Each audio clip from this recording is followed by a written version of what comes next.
Okay, so let's take a look at task 11.3, automated alternate routing. Now, I mentioned briefly in the beginning how automated alternate routing worked. But let's just talk about it again real quickly. We really don't need to take too much of an understanding into automated alternate routing. We used to have to take into consideration the prefix and the external phone number mask. And while that all still comes into play, if you recall, it's just much simpler because we're simply going to create one AAR group for everyone in the cluster, regardless of where in the world, where in what city, wherever you are. If you're in the same city, different country, makes no difference any longer. First task we need to do is enable it. So we're told to provision it for all sites using only one AAR group, and that IP phone users should still be able to view just their DID number as it comes in from the local exchange carrier at the top right of their 7961 phone display. Calling party should still show up as 4 digits to the call-ed party on their display, and locations-based CAC is already set up from our previous task, so simply lower the bandwidth on both branch 1 and branch 2 sites in order to test, and lower it to a value of 23 since 24 is a single G729 call as Cisco Call Manager perceives it. So first thing we have to do is go to our service parameters. Because it's a cluster-wide parameter, it doesn't really matter as long as the organization is working, which server we choose. Simply Call Manager Service. And if we scroll all the way to the bottom and then scroll up just a little bit, we see is automated alternate routing enabled? By default, the answer is false. Let's change it to true and click Save.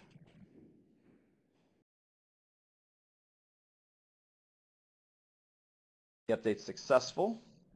Wait till this finishes loading, and we'll go create our single AAR group. Currently we have none. Create one AAR group, we'll call it AAR Global.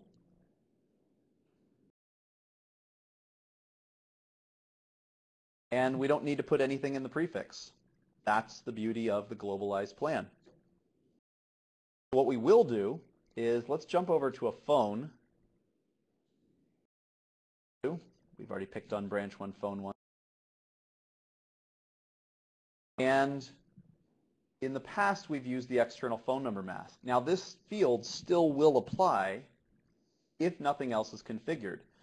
But we mentioned that the users, or the task instructed us, that IP phone users should still be able to view their DID number in the same fashion it comes in from the local exchange carrier at the top right of their phone display. Well, that's this external phone number mask, so we can't change this decisioned from previous modules. Instead, we scroll all the way to the top and then come down just a little bit, we've got a section for AAR settings. And now we can put in this AAR destination mask. So external phone number mask will be used unless AAR destination mask is provisioned, and if it is, then this will actually take precedence. So what we're going to do, now there's also an AAR group, and there's also one on the device. So let's go to BAT, and let's go update.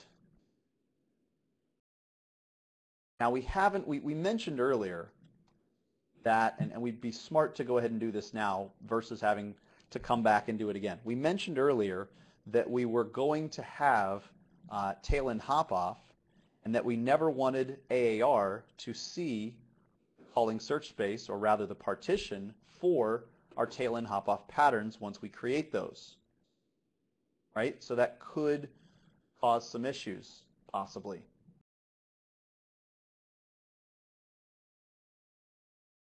So if that's the case, we'd be smart to go ahead and create a calling search space for AAR.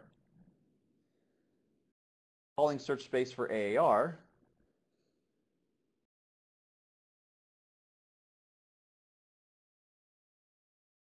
will only be able to see, well, What pattern? We really kind of have to take a look at the THO, or at least understand what's going to happen with THO in order to know what partition to allow this to see. I'll tell you what, we could just come back and fix AAR once we've done THO, rather than trying to get into the THO task now and understand it. We'll create this CSS. Well, actually, we can't create a CSS because we have to. We'll come back and create this in a little bit, or maybe we'll create it and just stick internal DNs in here as a placeholder. That way we can go ahead and assign it to the line. Well, actually, we're going to need it to see these as well. All right, so let's go ahead and stick all of these partitions in. And these partitions are for the, I'll go ahead and pull those up.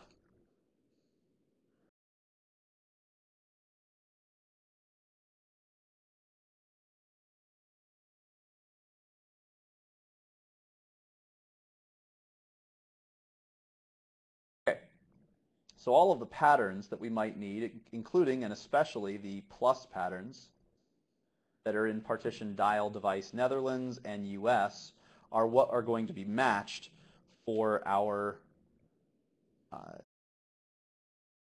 register routing, but our AAR routing. So that's the reason that we put these partitions in here. Okay, and we're creating the calling search space now, even though we said that we're going to have to manipulate it, just so that I can go ahead and assign it to the lines and to the device, really, actually, and not have to go reassign that through BAT at a later point, but rather just manipulate what partitions are in here once we come to the THO task, since we know ahead of time it's going to be an issue. Let's go to BAT phones, and let's update phones based on a query. Let's go ahead and we're just going to update all phones. Now, not necessarily all lines, but certainly all phones. Tell them to restart. Actually, we won't restart because we're going to update the AAR calling search space to CSS AAR global and the AAR group to our one global group which has no prefix. Okay, we'll run the job immediately and we'll say update phones for AAR. Okay, that's running. We can check and see how that's running. Looks like it's already completed. It said 7 phones were processed with 0 failures, so that's good. So now let's update the lines, and these will have to do one site at a time. So all the 1000 series corporate headquarters site phones, we group, and the destination will be plus 1206 501 XXXX. Immediately, headquarter lines.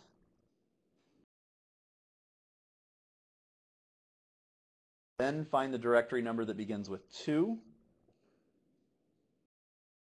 Again, same AAR group. Destination plus 1512 602 XXXX.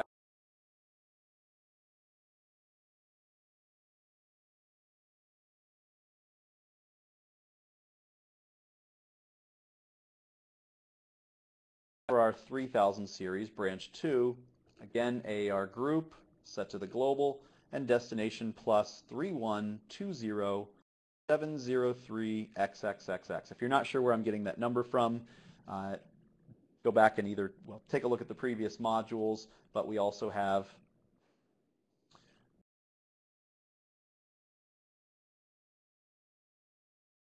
charts and tables elsewhere that tell what the DID ranges for each site are. So there's just one task that is probably on hold because I forgot to do. So now this one's pending, and now all of our phones and lines should have the proper information. Let's pick a phone we haven't looked at before. AAR CSS is set, and the AAR group is set. And on the ends, we've got the destination mask proper and our global group. Now we still need to do our gateways. That very quickly. AAR group will set, and the AAR calling search space. Save. Set.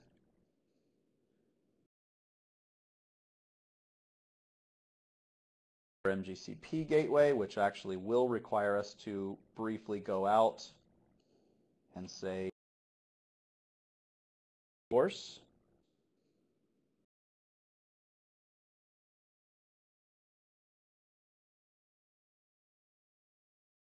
Headquarter is a SIP trunk.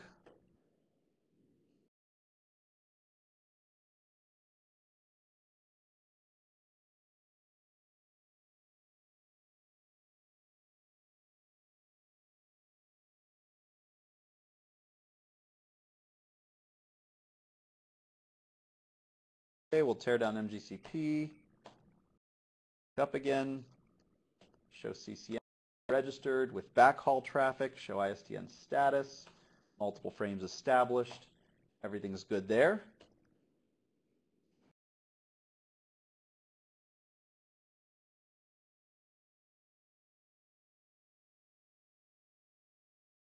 Okay, should be ready to test. Although we still need to drop AAR bandwidth down.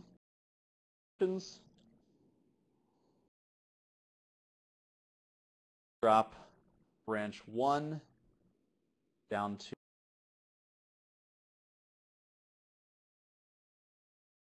width. Drop branch 2. Well, back end. Bring these back up, or else future tasks may not work properly. Okay. So AAR has been set on all of our gateways and phones, group and CSS, and we have set the destination mask, AAR destination mask, on all of our lines. So let's bring our phones back up. And so now,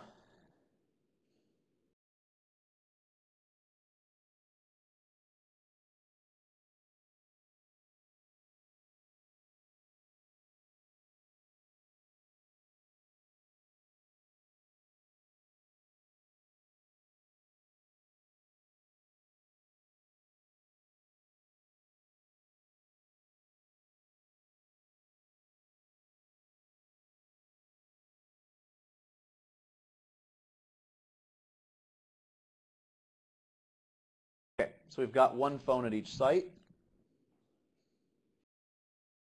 Go ahead and try to call from 1001 to 2001.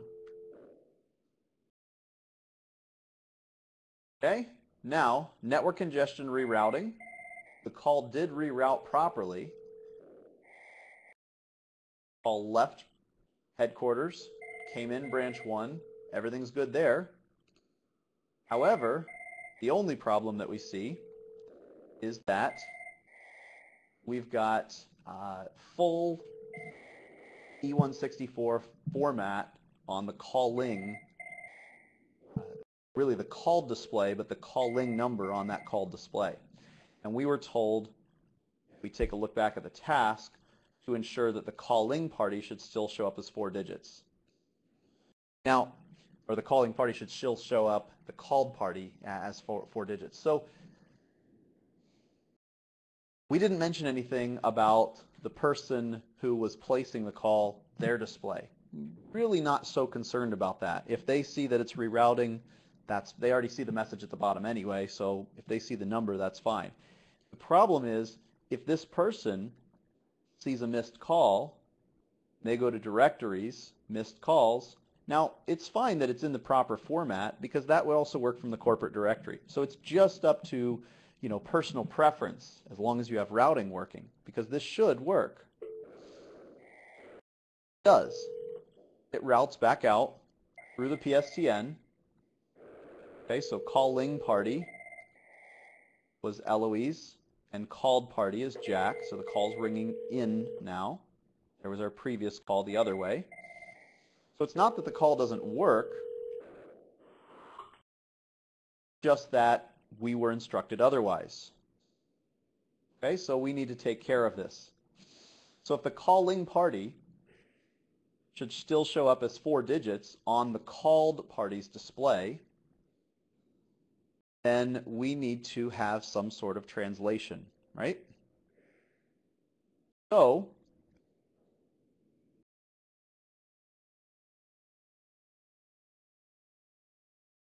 now we already have a translation pattern, very specific. They are in the internal directory partition. And if you remember, so let's see, headquarter was calling branch 1, so we'll click here. If you remember, this changed the call-led party 4 X's. We want the calling party's external phone number mask to.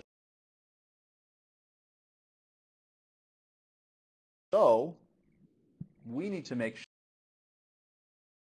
that we basically have another one of these. Copy this pattern. Not going to change the called party because we actually do need it to ring out through the PSTN. Instead, it's going to not have use calling party's external and going to need a calling search space that routes it directly on to this CSS, which is TP to RP SLRG. That's the translation pattern, routing to the route pattern for standard local route group to the PSTN. So we want it not to see other translation patterns. We want it to see, as the internal directory did, we want it to see back or directly to one, or at least so far, one route pattern that we have. And we do not want to use calling party's external phone number mask. So the problem is, if the phones that are dialing, if they can see both internal directory, which is what we had the previous one on, and let's say we switch this to internal DNs, the question is which one do they see first and which one takes place at which time? Well, regardless of which one they see first, they're both going to be equal matches, so the top one would take precedence, but the problem is it would always take precedence. So I brought this up to show you that there's going to be an incompatibility, basically. We can either have our called party phones for AAR able to see 4 digits for the calling display on the called party. Calling display is 4 digits. Or we can have those internal corporate directory switchovers, but we really can't have both. But then again, it gets me back to the, I shouldn't have put it in there as a task per se. What happens if the calling party shows up? We really can't meet both of these requirements because these numbers will be more specific and one will, or either equally specific, but one will be higher than the other in the order of partitions within the CSS and therefore always be called, or be more specific and then the other pattern partition would never be used. So if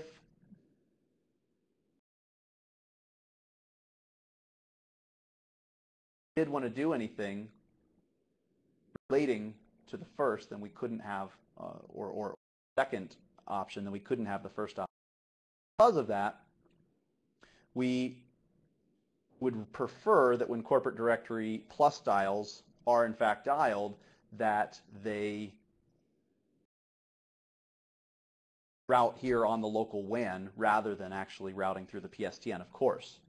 So it's not going to be a problem if right now, with the rerouting, they see this because, as we already showed, if I have missed calls or even if I had received and taken the call, I look at that, I can easily place the call back, whether the call is going through rerouting through AAR or whether it's routing, so that's over the PSTN, or whether it's routing directly on the WAN. And it's all because of how we've set up the solving search spaces and partitions. Let's try testing over to the branch 2 site. Let's call from 2001 over to 3001.